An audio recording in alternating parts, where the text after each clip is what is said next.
when we worship Allah through the Tawheed al-Asma wa Sifat, we do so insisting that we do not give human beings Allah's names and attributes.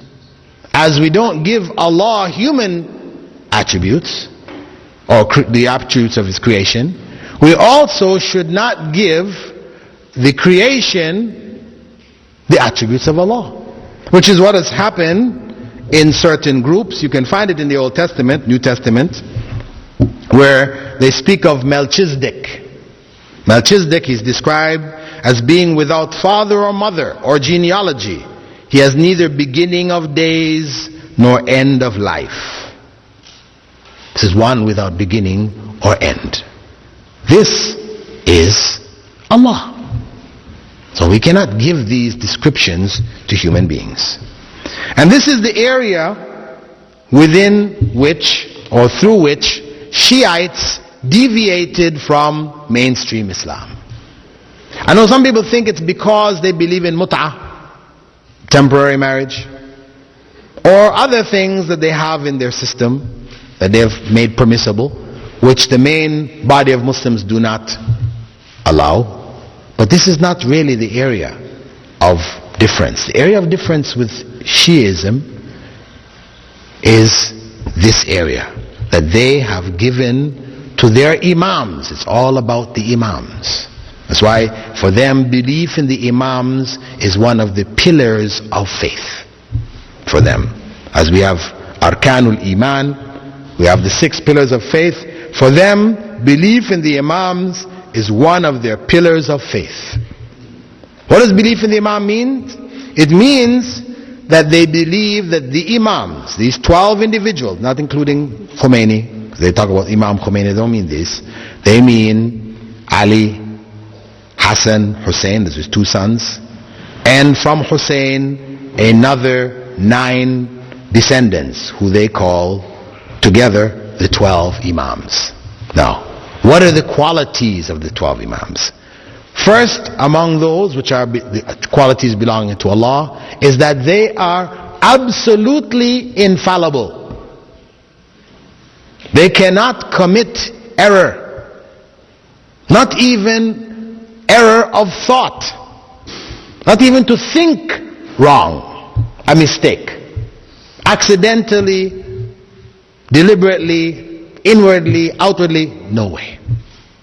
No, some people, you may, if you mention this to Shia, they may say, no, we don't believe that. No, we don't believe that. Well, there is a book called The Faith of Shia Islam. And it's not one book, but there are many books like this, written by Muhammad Rida al-Muzaffar, one of their scholars,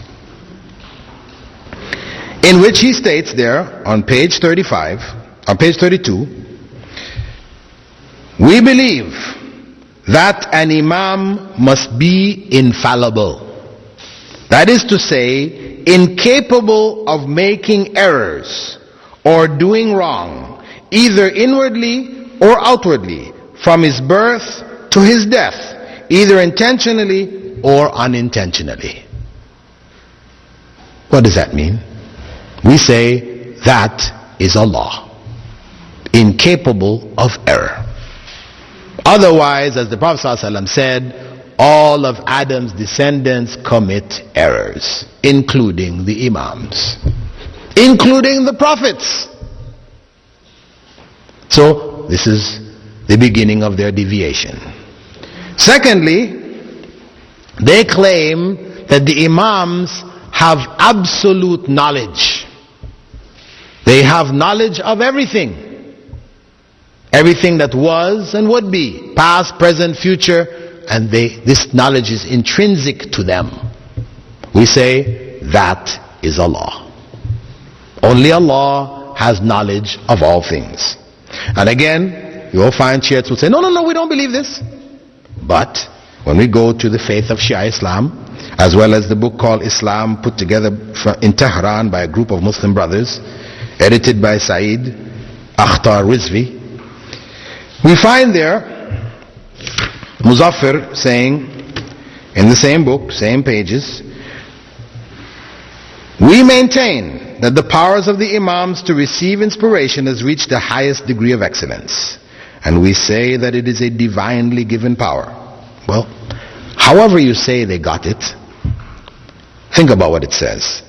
By this means, the Imam is able to understand information about anything, anywhere, and at any time. What does that mean? Knowledge about anything, anywhere, at any time. And of course, you will find in their main book of hadith, equivalent to our Bukhari, Al-Kafi, chapters which headed, the Imams know when they're going to die, where they're going to die, all this kind of information. The third major point is what they refer to as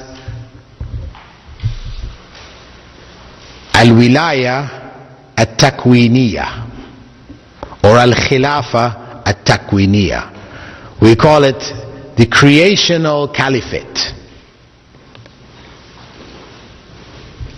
What this refers to? What does this refer to? As Imam Khomeini said in his book called Al-Hukuma Al-Islamiyya on page 52, certainly the Imam has a dignified station, a lofty rank, a creational caliphate, and sovereignty and mastery over all atoms of creation. Sovereignty and mastery over all atoms of creation. This is the statement. This is in their books.